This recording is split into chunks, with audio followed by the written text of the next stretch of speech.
I was driving past my son-in-law's house and decided to check on him. But when I saw my wife's car at the gate, a shiny silver Lexus that should have been in our garage, my heart clenched with a premonition of trouble. Something's wrong, I thought, and I quietly approached the window, trying not to give myself away. What I heard inside destroyed and changed my world forever. Before we continue, please subscribe to the channel and let us know where you are listening in the comments. When the old fool finally signs the papers, we'll have everything we planned for. Margaret's voice drifted through the half-open window like poison in my veins. I sat frozen in my car outside Brianna's house, keys still dangling from the ignition. 5 minutes ago, I'd called my daughter to surprise her with dinner plans. "Sorry, Dad, I'm not home. But Dan's there working on some case files," she'd said cheerfully. Yet here was Margaret's silver Lexus parked brazenly in the driveway. I killed the engine and approached the window on trembling legs. Through the gap in the curtains, I could see them clearly.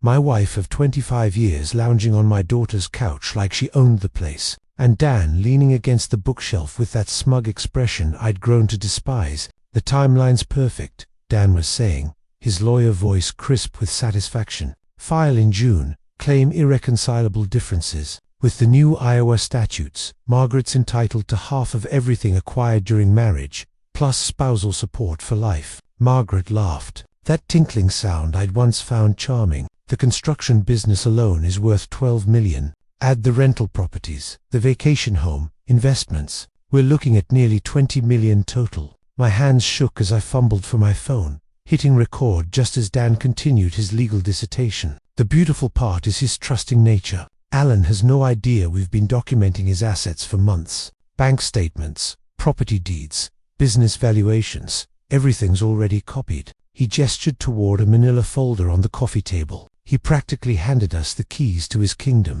2 years of playing the devoted wife, Margaret said, examining her manicured nails, pretending to care about his boring construction stories, nodding sympathetically when he worried about payroll. "God, the man actually believes I love him." A twig snapped under my foot. Both of them froze mid-conversation, heads turning toward the window like startled deer. I pressed myself against the brick wall, heart hammering against my ribs, sweat beating despite the April chill. "Did you hear something?" Margaret's voice carried a note of suspicion. "Probably just the neighbor's cat," Don replied after a pause. "You're paranoid. Can you blame me if Alan discovered this before we're ready?" "He won't." The man couldn't spot a conspiracy if it wore a neon sign. Dan's laughter held nothing but contempt. "By saying you'll be divorced, wealthy, and free to do whatever you want with whoever you want." I forced myself to stay hidden until their conversation resumed, my phone capturing every venomous word. When I finally crept back to my car 15 minutes later, my entire world had shifted on its axis. 25 years of marriage, reduced to a legal strategy session between my wife and the folder on that coffee table haunted me. Months of planning, documentation, preparation. While I'd been working 16-hour days to build our future, they'd been systematically mapping its destruction. I sat in the driver's seat, staring at my hands wrapped around the steering wheel, the same hands that had built a construction empire from nothing, that had provided every comfort Margaret enjoyed, that had walked her down the aisle when her own father refused to attend our wedding. Margaret's voice echoed in my memory. "The man actually believes I love him." The worst part, until 30 minutes ago, I absolutely did. The front door opened just as I reached for my car keys. Margaret emerged first, her designer handbag swinging casually at her side, followed by Dan adjusting his tie with practiced precision. Neither expected to find me sitting in my Honda, and the shock registered on Margaret's face like a slap. "Alan," her voice climbed an octave. "What are you doing here?" I forced my expression into something resembling normally, though my pulse thundered in my ears. 25 years of marriage had taught me to read her moods, but apparently she'd been acting the entire time. "Just finished a job site inspection nearby," I lied smoothly, climbing out of the car. "Thought I'd stop by and see Dan stepped protectively closer to Margaret, his lawyer instincts kicking in. Those pale grey eyes studied my face with uncomfortable intensity, searching for cracks in my story. "She's not here," Margaret said quickly. I was helping Dan organize some legal documents for a client." The lie rolled off her tongue with practiced ease. How many lies had I swallowed over the years without question? "Oh," I kept my voice light, conversational. "I thought you'd be at work until 6 o'clock today." Didn't you mention something about the Henderson proposal this morning? A flicker of panic crossed her features. I left early. Headache. Sorry to hear that. I turned to Dan with manufactured friendliness, working on an interesting case. Asset division, he replied without thinking, then caught himself. For a divorce client, very complex financial situation. The irony would have been amusing if it weren't destroying my life. Margaret's eyes darted between Dan and me, calculating, how long have you been here, Alan? Just pulled up. Why? No reason, but her smile looked painted on. You seemed tense. Everything okay? The woman who'd plotted my financial ruin for months was asking about my well-being. I almost laughed. Long day, you know how it is. I gestured toward Dan. Don't let me interrupt your work session. We were just finishing up, Dan said, his hands settling possessively on Margaret's lower back. The gesture seemed automatic, intimate. How long had that been happening? Good timing. Then, I pulled out my phone to check the time, making sure they could see the device. Neither reacted, but I caught Dan's eyes lingering on the screen. I should head home anyway. Dinner won't cook itself. Margaret's laugh sounded forced. I'll be along shortly. Just need to wrap up a few things here. Take your time. I opened my car door, then paused as if remembering something. Oh, Margaret, Dr. Patterson's office called about rescheduling your physical. Something about a conflict with your work schedule. Her face went blank for a split second, the look of someone whose lie had been exposed. Then she recovered with impressive speed. Must be a mix-up. I'll call them later. No worries. These things happen. I slid into the driver's seat, heart hammering. See you both later. As I backed out of the driveway, I watched them in my rear-view mirror. They stood frozen until my car disappeared round the corner, then immediately moved closer together, heads bent in urgent conversation. The three-way dance of deception was complete. They suspected I might have overheard something. I knew they were planning to destroy me, and all of us were pretending everything was perfectly normal. Margaret would drive home separately, armed with explanations for her early departure from work and her presence at Dan's house. She'd probably arrived at a dozen reasonable justifications by the time she walked through our front door. But she didn't know about the recording on my phone. 43 minutes of crystal-clear audio that would change everything. I pulled into traffic, hands steady on the wheel for the first time in an hour. The shock was wearing off, replaced by something colder and more focused. They thought they were playing chess with a checkers player. They were about to discover their mistake. The 15-minute drive home passed in a blur of traffic lights and muscle memory. My Honda found its way into our circular driveway without conscious direction, past the manicured gardens Margaret insisted we'd pay someone else to maintain, past the fountain she'd commissioned for our 20th anniversary. I sat in the car for several minutes, staring at the house I'd built with my own hands in 1995. Every board, every nail, every carefully planned detail had been a love letter to the woman who was now plotting to steal it from me. The front door opened into silence that felt different now, not peaceful, but hollow. Margaret's presence had always filled these rooms with chatter about her day,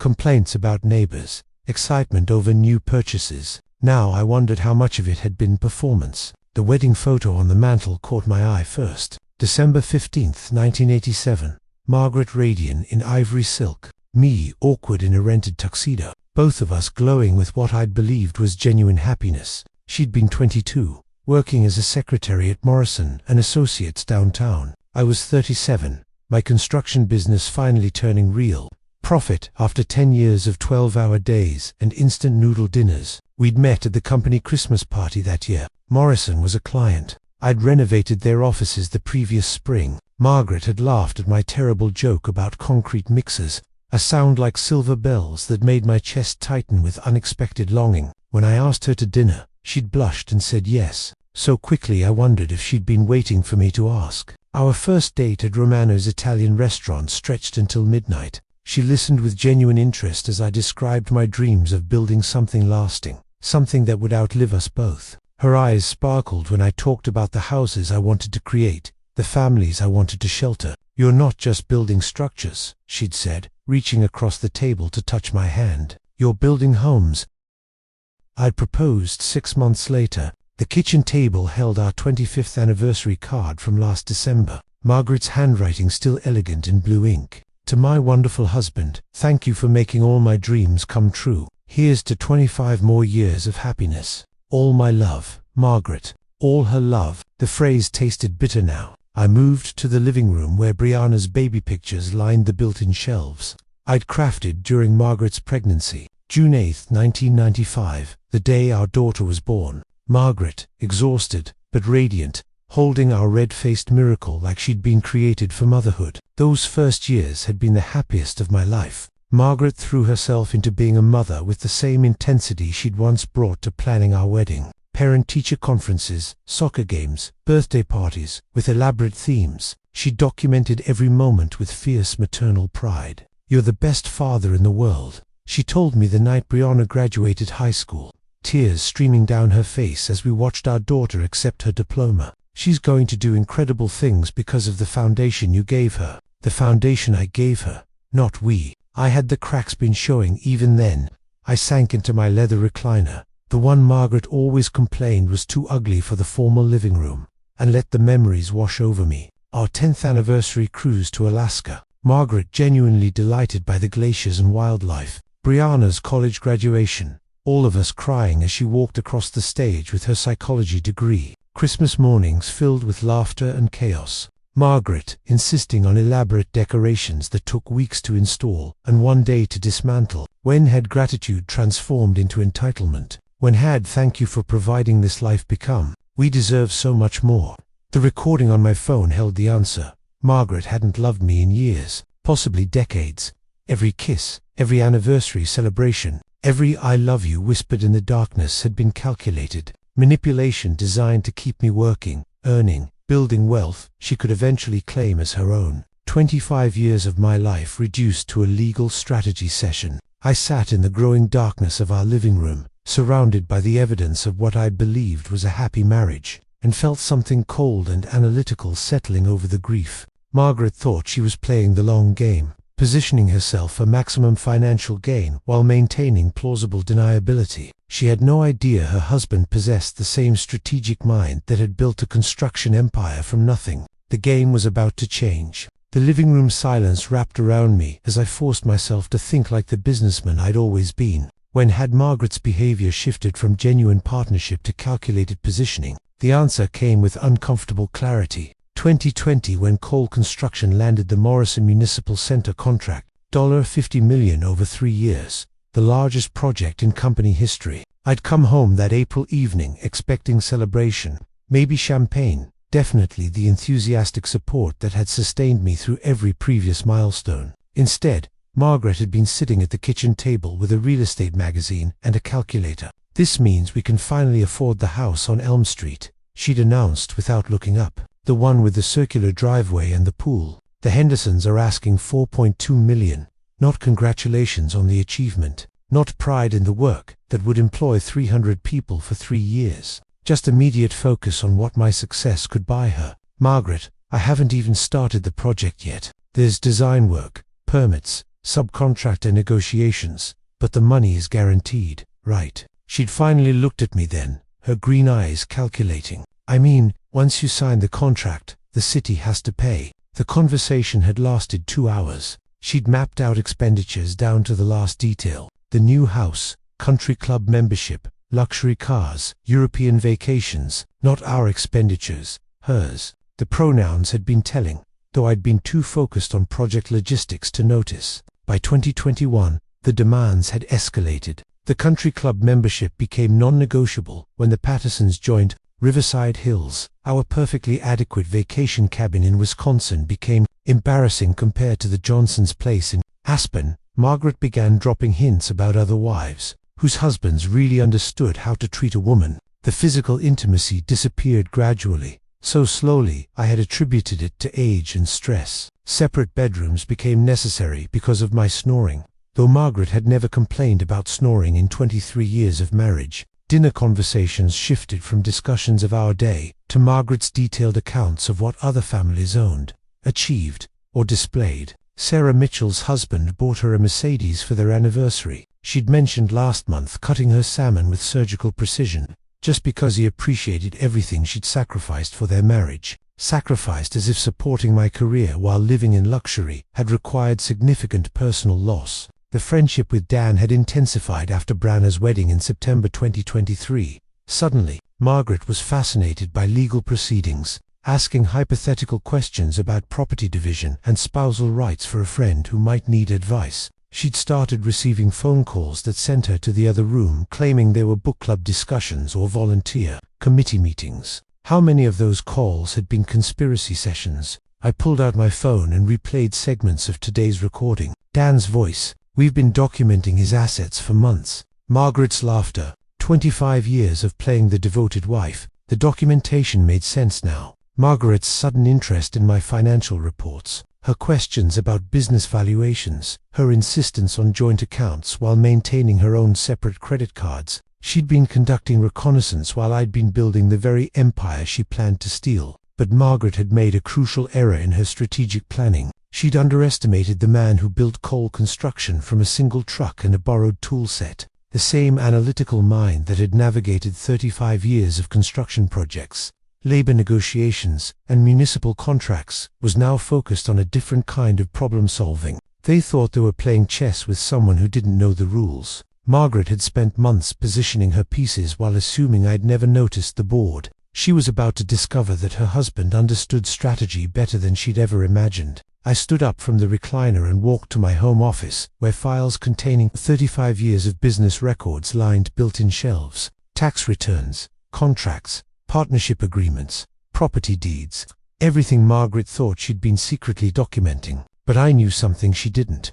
The real assets weren't in those files. I reached for my phone and scrolled through my contacts until I found the number I needed. Marcus Webb, my accountant, my friend, and the only person who knew about the offshore arrangements I'd established years ago for tax optimization purposes. Time to make a call that would change everything. 3 days of methodical research had transformed my home office into a war room. 2 laptops hummed quietly on the mahogany desk I'd built 15 years ago, their screens displaying bank statements, legal databases, and property records. Yellow legal pads covered every surface filled with columns labeled assets, weaknesses, timeline, and leverage points. I'd shaved carefully that morning, put on my best navy suit, and slipped on the reading glasses Margaret always said made me look distinguished. Strange how quickly grief could crystallize into strategy when you had 35 years of business experience to draw from. Marcus Webb had been more helpful than I dared hope. 3 offshore accounts I'd established years ago for tax optimization.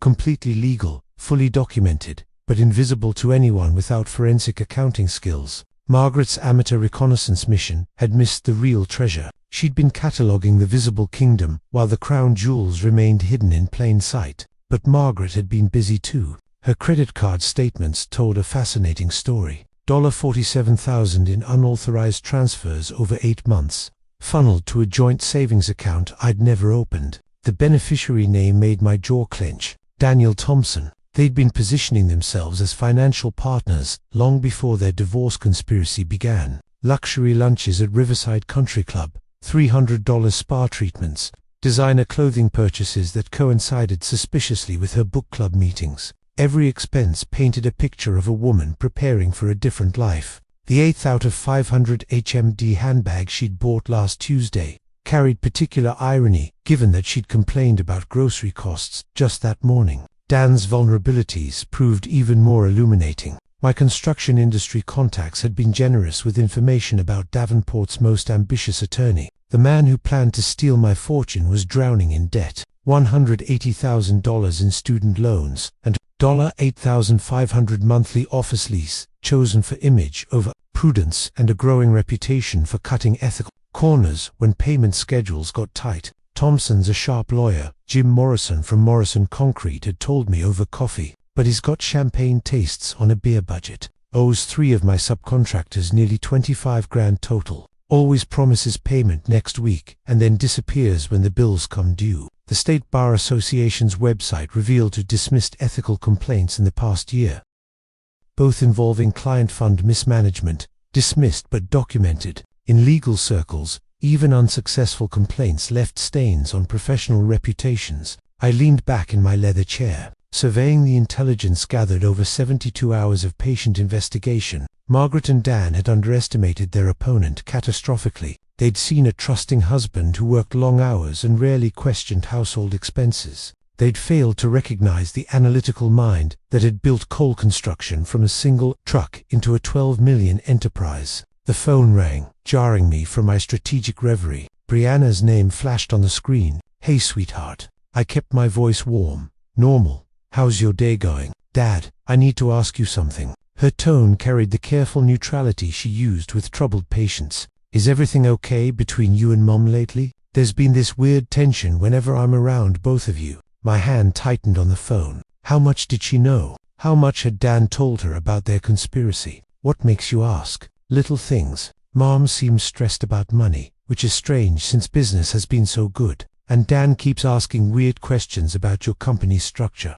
like how the partnerships work and who controls what assets." She paused. "It feels like they're fishing for information, but I can't figure out why." Fishing for information. My daughter's psychology training had detected the predatory behavior her mother and husband thought they'd hidden. "Probably just curiosity about how the business world works," I said carefully. "Your mom's always been interested in financial security." "Maybe," but Brianna didn't sound convinced. "Dad, if something was wrong, I mean really wrong, you'd tell me, right?" The question hung between us like a loaded weapon. Tell her what? That her mother was planning to destroy me financially. That her husband was orchestrating the whole conspiracy. That the family she'd trusted her entire life was built on lies. "Of course, sweetheart, but everything's fine. Just the usual business pressures." After we hung up, I sat staring at my research notes. Dan had been pumping my daughter for information about my business structure. The scope of their intelligence-gathering operation was broader than I'd realized. Time to make sure they got exactly the information I wanted them to have. I was still processing Brianna's warning about Dan's fishing expedition when my secure phone line rang. Sarah Chen, my accountant for 12 years, her voice crisp with professional efficiency. "Alan, I've got the asset protection documents ready for signature. When you mentioned wanting to update estate planning, I took the liberty of researching optimal structures." A pause. "This is about more than estate planning, isn't it? How perceptive of you. 28 years in forensic accounting teaches you to read between the lines. Should I ask what kind of threat we're protecting against?" "The domestic variety." Sarah's silence spoke volumes. She'd handled 3 divorces for my construction crew supervisors. She knew the landscape. "I'll have everything ready by noon," she said. "The business assets will be completely insulated from any personal legal action. Whoever's planning to take a run at your personal finances won't even see the real money." By 10 a.m., I was sitting across from Tom Bradley, president of First National Bank, and my golf partner for 15 years. The mahogany conference room smelled of coffee and leather, familiar territory where I'd negotiated dozens of construction loans. "Account security review," I said, sliding documents across the polished table. "I need all joint access points verified and temporarily frozen pending identity confirmation." Tom's eyebrows rose slightly. "This is comprehensive, Alan.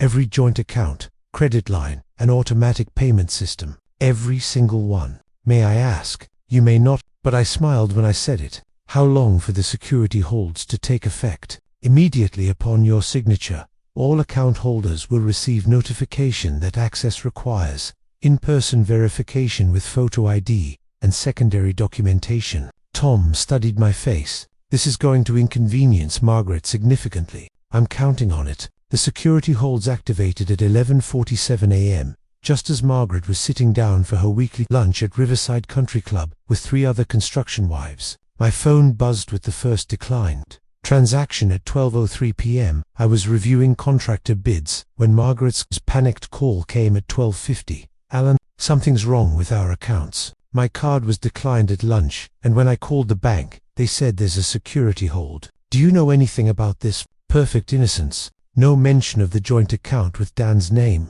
No acknowledgement of the missing $47,000. No admission that she'd been moving money without my knowledge. Security hold. That sounds serious. Did they say what triggered it? Something about verifying identity and account access. "It's embarrassing, Alan. I'm sitting here with Linda and Susan and Janet, and I can't even pay for my own lunch." The distress in her voice was genuine, not because her conspiracy was threatened, but because her social status had been publicly compromised. After 25 years of marriage, I knew Margaret's priorities. "I'll call Tom Bradley immediately," I assured her. "We'll get this sorted out." But I didn't call Tom. Instead, I drove to the construction site where my crew was pouring foundation for the new medical center. The familiar sounds of machinery and worker voices felt grounding after 3 days of financial warfare. My phone buzzed with text messages throughout the afternoon. Margaret, 1:47 p.m. still can't access any accounts. This is ridiculous. Margaret, 2:23 p.m. Tom Bradley's secretary says he's in meetings all day. What kind of bank president is too busy for his best customers? Margaret, 3:15 p.m. Even our emergency credit line is frozen. How am I supposed to buy groceries? Each message brought a grim satisfaction. For 25 years,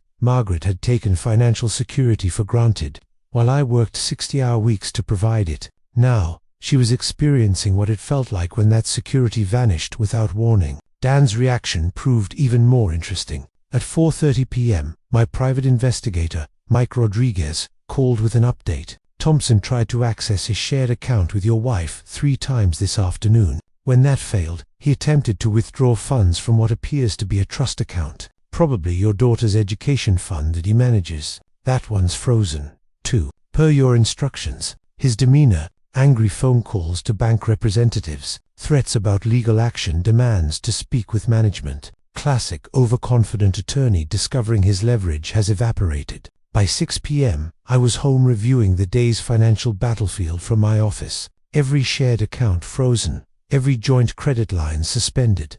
Every automatic payment system requiring my personal authorization. Margaret's access to 25 years of accumulated wealth had been reduced to whatever cash she carried in her purse. The security measures were completely legal. A husband protecting marital assets pending estate planning review. Tom Bradley would confirm that standard banking protocols had been followed precisely, but Margaret and Dan would understand the message perfectly. The man they'd planned to financially ambush was no longer playing defense. My phone rang at 6:47 p.m., Margaret's number, but the voice that answered would be desperate now, not manipulative. Time to see how quickly conspirators turned on each other when their plans started crumbling. The after-hours security guard at Thompson and Associates barely looked up as Margaret rushed through the lobby at 7:15 p.m., her heels clicking frantically on the marble floor. I knew this because Mike Rodriguez had positioned himself in the coffee shop across the street with a clear view of the building entrance. The frantic call Margaret had made from our driveway,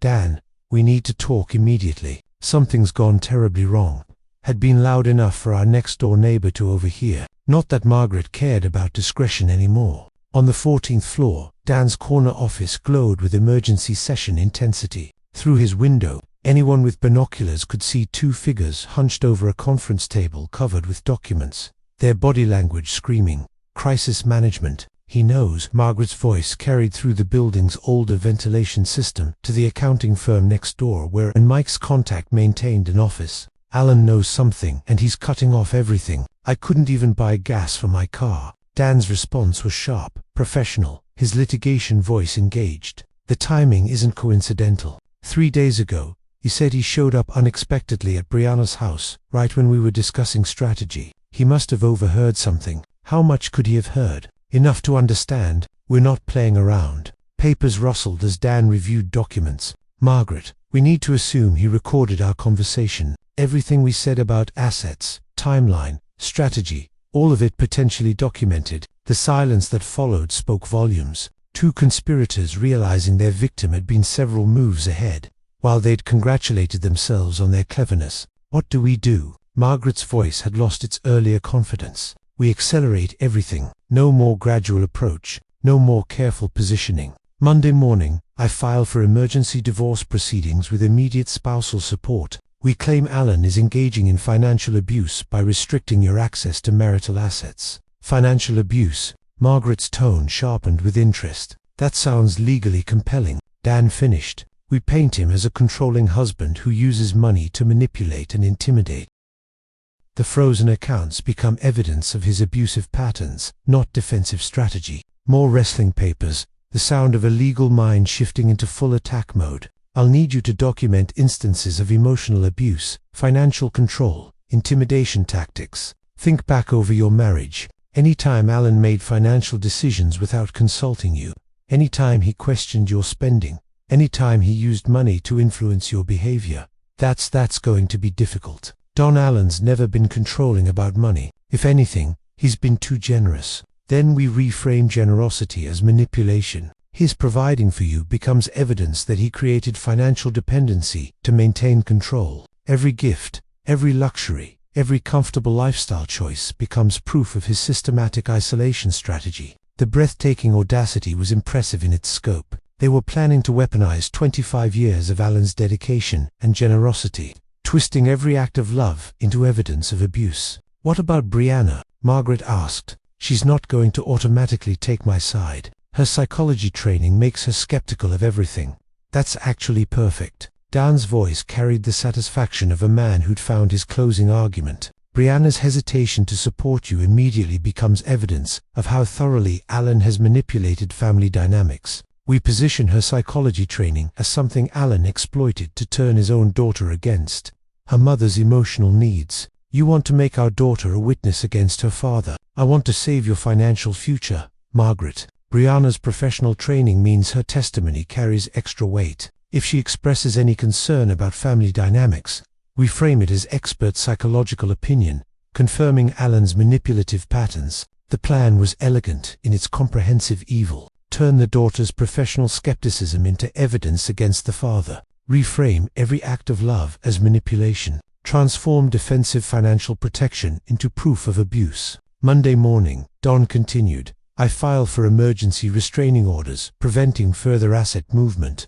immediate spousal support of $15,000 monthly, and temporary, exclusive occupancy of the marital home. By Wednesday, we'll have him painted as an abusive husband who needs court supervision to prevent further financial intimidation, and if he fights back, then we escalate. Harassment charges if he contacts you directly, stalking allegations if he investigates our activities, emotional abuse claims if he questions any of our accusations." Dan's voice carried cold satisfaction. The beauty of domestic abuse law is that denial becomes evidence of guilt. The harder he fights, the more controlling he appears. Margaret's laughter held no warmth. "Poor Alan, he has no idea what he's unleashed. 25 years of playing the trusting husband. Time to teach him that nice guys finish last." They spent another hour coordinating their stories, establishing secure communication methods, and preparing for what Dan called total legal warfare. Every conversation, every interaction, every financial transaction would be documented as evidence of Alan's systematic abuse pattern.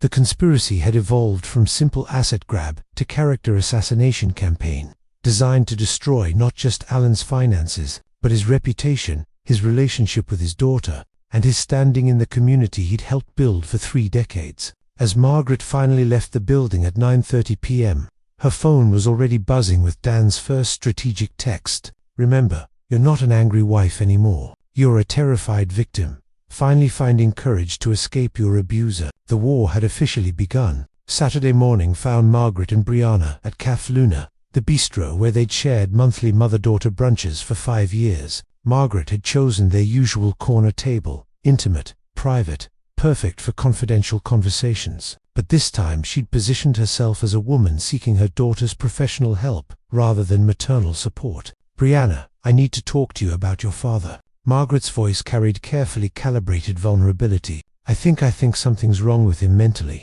Brianna set down her coffee cup with the deliberate precision she used when shifting into therapist mode. "What kind of wrong, Mom?" "Controlling behaviors, paranoid thinking. He's been restricting my access to our accounts, claiming it's for security reasons." But Margaret let her voice trail off, allowing her daughter's imagination to fill the blanks. "How long has this been going on?" "Months, maybe longer. I just attributed it to work stress. But yesterday, he completely froze me out of every account we share. I couldn't even buy lunch." Brianna leaned forward, her psychological training engaged despite personal involvement. "Mum, financial control can be a form of domestic abuse, but it can also be legitimate financial management during business transitions or legal concerns. What's Dad's explanation?" The question was too direct, too professionally neutral. Margaret had expected emotional support, not clinical analysis. "He claims it's routine account security."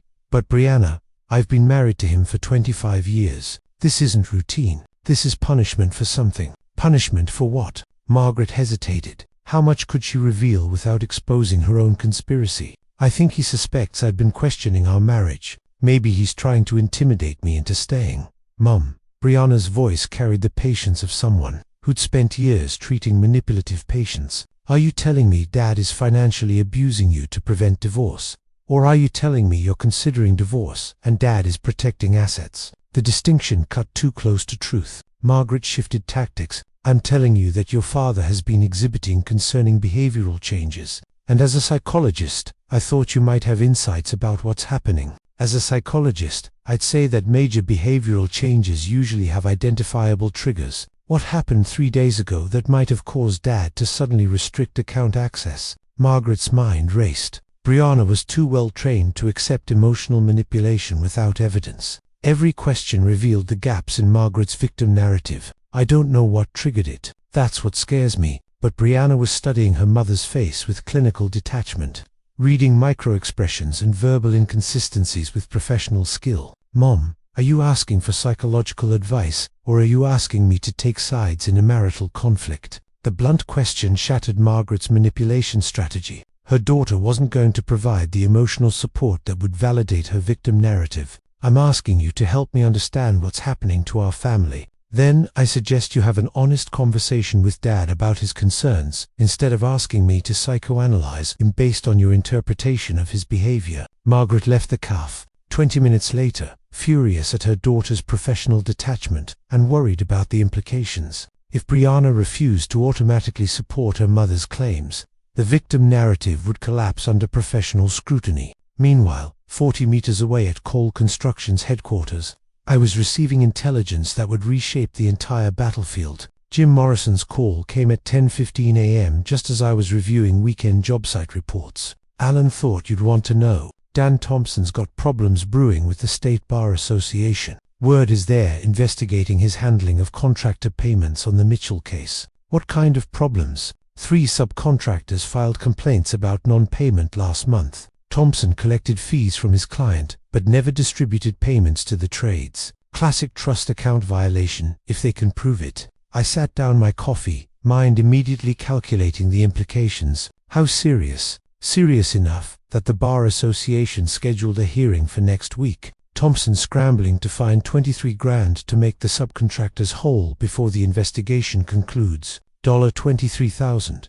The exact amount Dan owed, according to my research. Jim, would those subcontractors be willing to discuss their experience with Thompson if someone from the construction community reached out? Absolutely. These guys are furious. Thompson promised payment for 6 months, always had excuses, always blamed delays on his client or court procedures. They're small operators who can't afford to absorb those losses. I spent the next 3 hours making strategic phone calls. Bob Martinez from Martinez Electrical, who'd been waiting 8 months for $7,400. Steve Chen from Chen Plumbing, owed $9,200 since last October. Randy Foster from Foster Roofing, still waiting for $6,500 from a job completed in November. Each conversation followed the same pattern. Professional courtesy calls from Cole Construction, checking references before potentially hiring Thompson for legal services. Each contractor eager to share warnings about Dan's payment practices,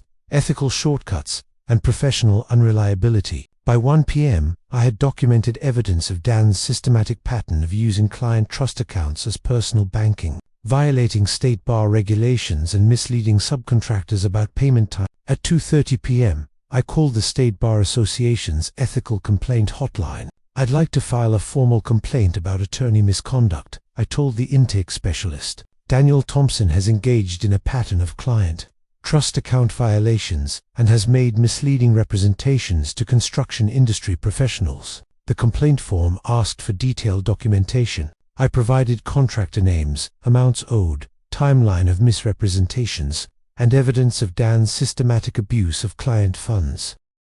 3 additional contractors agreed to serve as witnesses if needed. By 4:00 p.m., Dan's law office was receiving calls from the Bar Association about expedited investigation procedures and mandatory hearing attendance. His professional reputation, the foundation of his conspiracy against me, was now under formal ethical review. At 4:47 p.m., my phone buzzed with a text from Mike Rodriguez. Thompson just left his office carrying 3 boxes of files, heading toward his car. Want me to follow? No need, I typed back. I know exactly where he's going. Dan would be driving straight to Margaret, panic overriding his usual caution. The conspiracy that had begun with confidence and careful planning was about to become a desperate scramble for survival. Let them panic. Let them make mistakes. The real war was just beginning. 2 days of professional crisis had given Brianna time to process everything she'd learned. The drive to Cole Construction's headquarters felt like traveling toward a reckoning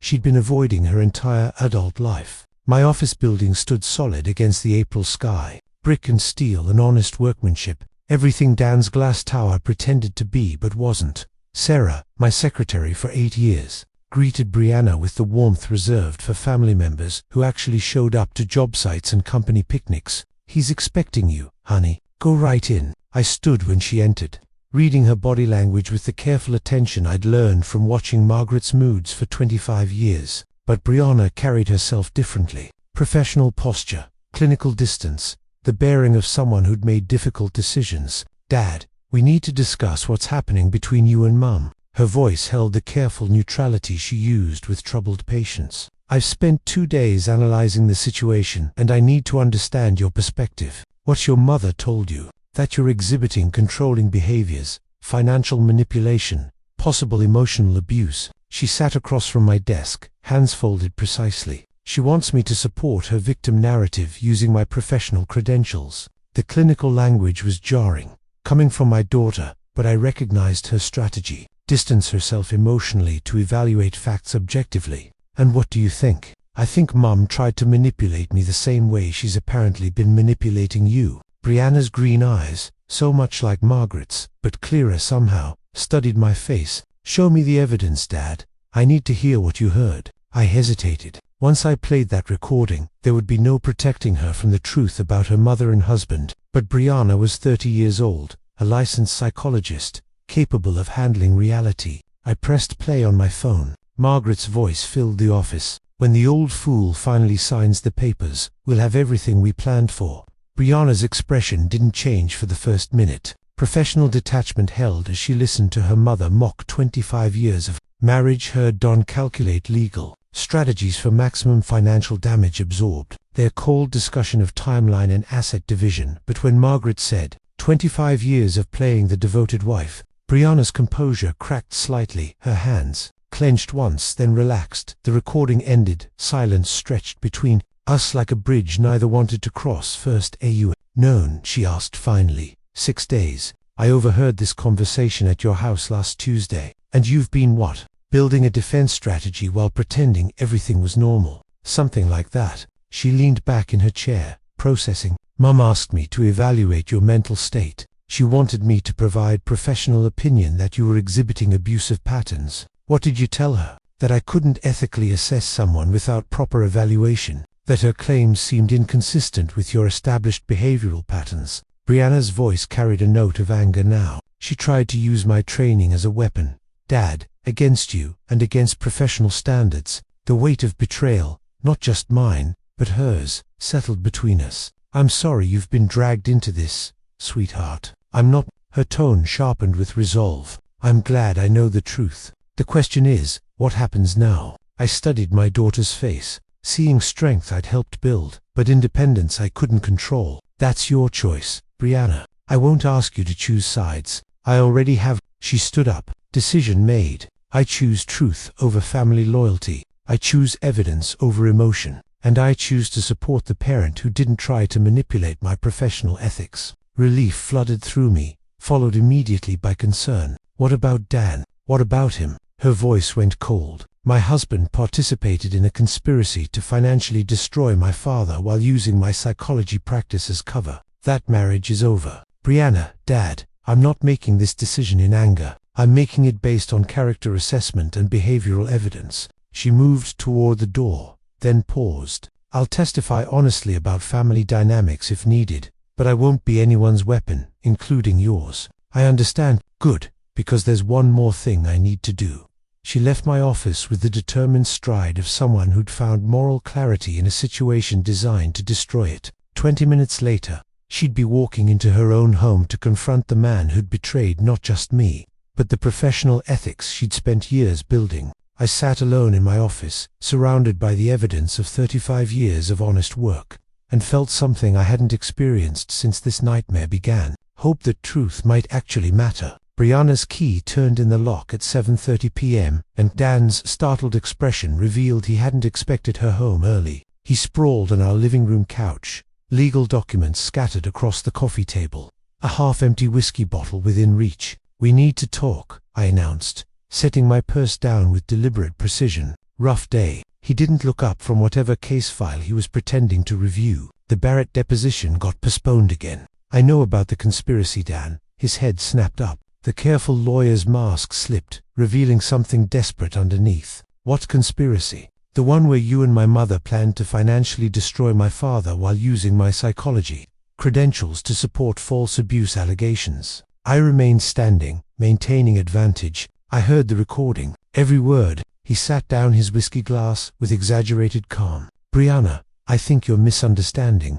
25 years of playing the devoted wife. Sound familiar?" The color drained from his face. Dan Thompson, who could argue cases before the state Supreme Court, suddenly looked like a man watching his world collapse. "How much did you hear?" "Everything. Asset division, strategy, timeline, your fee calculation, Mum's performance reviews." I sat across from him, maintaining professional distance. Was our entire marriage part of this plan? 3 days later, Margaret discovered that social destruction moved faster than legal proceedings. The Riverside Country Club's dining room buzzed with Saturday brunch conversation, but clusters of women fell silent as she approached their tables. Linda Patterson, her bridge partner for 5 years, became fascinated by her eggs. Benedict, when Margaret stopped to say hello. Susan Morrison claimed an urgent phone call rather than continue their conversation. By the time Margaret reached her usual table, she understood that the conspiracy had become public knowledge. "Margaret, dear." Janet Crawford's voice carried false sweetness. "We missed you at the planning committee meeting yesterday." "What meeting?" I wasn't informed. "Oh, didn't you get the message? We had to make some organizational changes. You understand?" Margaret was beginning to recognize the pattern. Phone calls not returned, invitations rescinded, social doors closing with whispered efficiency. Meanwhile, I conducted my own campaign with considerably more success. 35 years of honest dealing had earned me credibility that no legal maneuvering could destroy. My lunch with Tom Bradley at the bank proved strategically productive. I shared concerns about family difficulties with just enough detail to establish facts without appearing vindictive. Margaret and our son-in-law apparently developed concerning plans regarding our assets. I mentioned over coffee, "I've had to implement protective measures." Tom's response was exactly what I'd hoped for. Professional understanding mixed with personal sympathy for a friend dealing with family betrayal.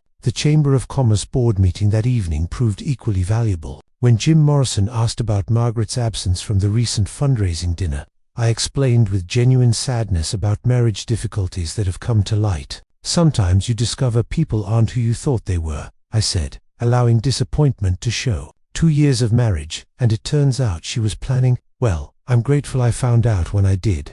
By Sunday evening, Margaret's social isolation was complete. The country club membership committee scheduled a routine review of her status. The charity board accepted her resignation from positions she'd never submitted. Dan's professional collapse accelerated alongside Margaret's social exile. 3 major clients terminated relationships, citing concerns about judgment and ethical standards. The Miller Industries account, worth $200,000 annually, sent a formal letter expressing loss of confidence in counsel's professional discretion. Margaret's frantic Sunday night call to Dan carried desperation I could hear through their apartment's thin walls. "Everyone knows Dan. Everyone. I can't show my face anywhere in this town. We'll file emergency motions Monday morning.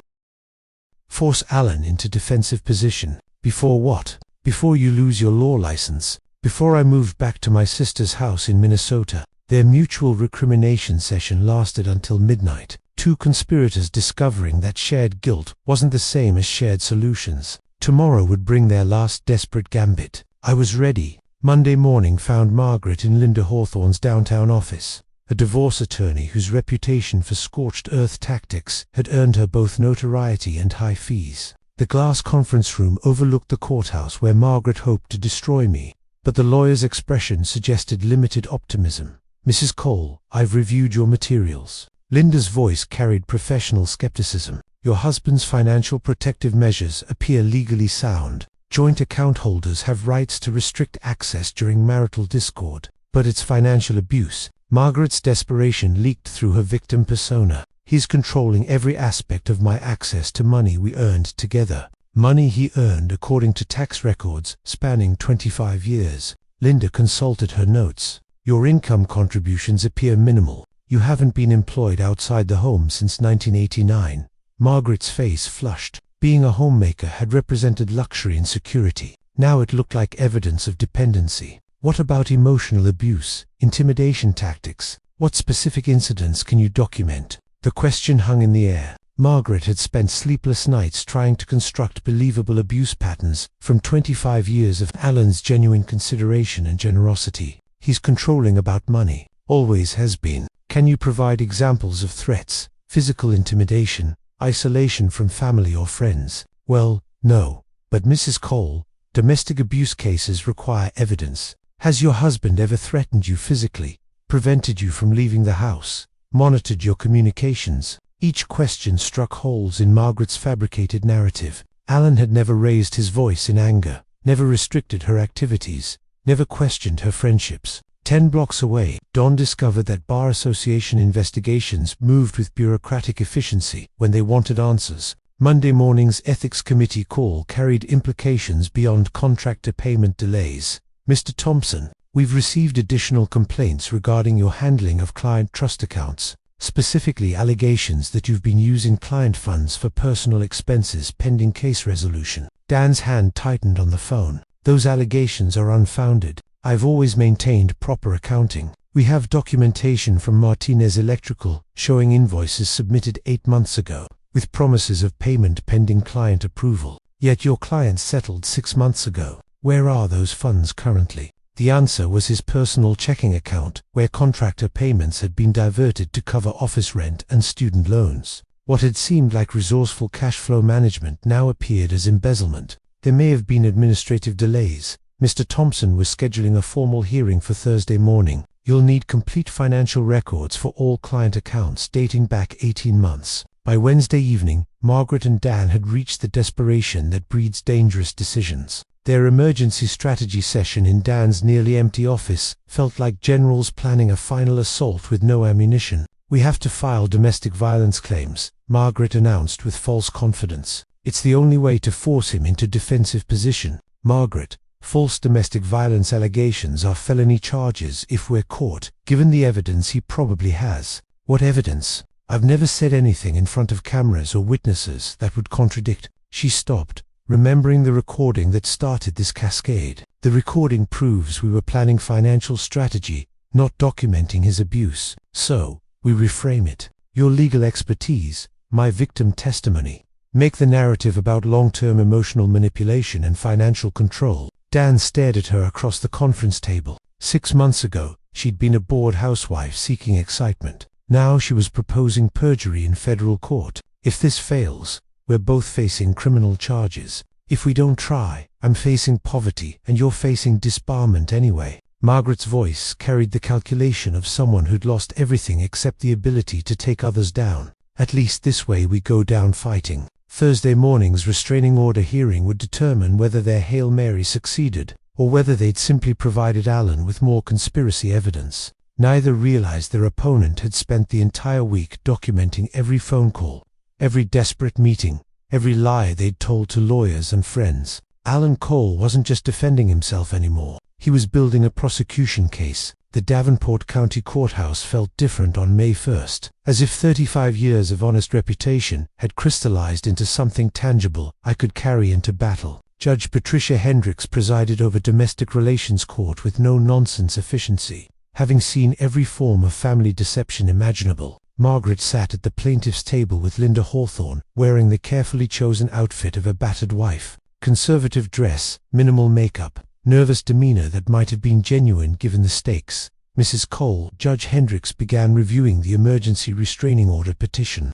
You allege your husband has engaged in financial abuse and intimidation. Can you describe specific incidents that led you to fear for your safety? Margaret's voice trembled with practiced vulnerability. Your Honor, for months my husband has been restricting my access to our accounts. monitoring my spending, making threats about what would happen if I tried to leave. What kind of threats, Mrs. Cole? Financial threats. That I'd be left with nothing. That he'd use his business connections to destroy my reputation. Margaret paused for effect. Last week, he completely cut off my access to money, even for basic necessities. I watched my wife of 25 years pure herself with increasing confidence. Each lie built upon the previous one, creating fictional abuse from a man who'd spent decades providing every comfort she'd demanded. Judge Hendricks turned to my attorney, James Morrison. Does the defendant wish to respond? James stood with calm authority, earned through 30 years practicing law without suborning perjury. Your Honor, we have evidence that Mrs. Cole's claims are not only false, but part of a deliberate conspiracy to defraud the defendant of marital assets. That's a serious allegation. Counselor, we have audio recording of Mrs. Cole and her co-conspirator, Daniel Thompson, planning this exact scenario 6 weeks ago. Margaret's face went white. Linda Hawthorne whispered frantically in her client's ear, but damage control was impossible when your entire case was built on lies. I'd like to present Exhibit A, James continued, connecting his phone to the courtroom's audio system. Margaret's voice filled the chamber. When the old fool finally signs the papers, we'll have everything we planned for. For 43 minutes, Judge Riss listened to the complete conspiracy unfold. Margaret's mockery of our marriage, Dan's legal strategies for asset seizure, their calculated plan to manipulate Brianna's psychology credentials. The man actually believes I love him, Margaret's recorded voice declared with casual cruelty. I watched my wife's fabricated victim narrative crumble in real time. Her coach testimony about fearing for her safety became absurd when contrasted with her recorded laughter about manipulating the old fool. Judge Riss stopped the recording. Mrs. Cole, do you have any response to this evidence? Margaret's mouth opened and closed silently. Linda Hawthorne's face had gone pale as she realized her client had used her to file fraudulent court documents. Your Honor, Linda said carefully, I request permission to withdraw from this case. I was not informed of these circumstances when I agreed to representation. Motion granted. Judge Hendricks fixed Margaret with the stares she reserved for perjurers. Mrs. Cole, I'm dismissing your restraining order petition with prejudice. Furthermore, I am referring this matter to the District Attorney's Office for investigation of possible perjury charges. The gavel fell with finality that echoed through the courtroom. 2 weeks later, the divorce settlement reflected Margaret's spectacular miscalculation. Her documented deception eliminated any claim to spousal support, and the prenuptial agreement she'd forgotten, signed eagerly in 197, limited her to minimal asset division. Dan's law license suspension became permanent revocation when the Bar Association discovered $127,000 in missing client funds. Last I heard, he'd moved to Nebraska and was working as a Brianna filed for divorce the day after the hearing, citing irreconcilable differences. She's building a new practice focused on family therapy, with particular expertise in recognizing manipulation patterns. 6 months later, Margaret works retail at the same mall where she once spent my money on luxury items. The irony isn't lost on either of us. I rebuilt Cole Construction's reputation stronger than before. The community's support during my family difficulties translated into new contracts and deeper business relationships. The house feels different now, quieter but honest. No more performed conversations or calculated affection, just the sound of rain on windows I built with my own hands in a home that's finally mine again. Margaret had been right about one thing. I really had believed she loved me. Now I know the difference between love and performance. If you like this story, please like this video,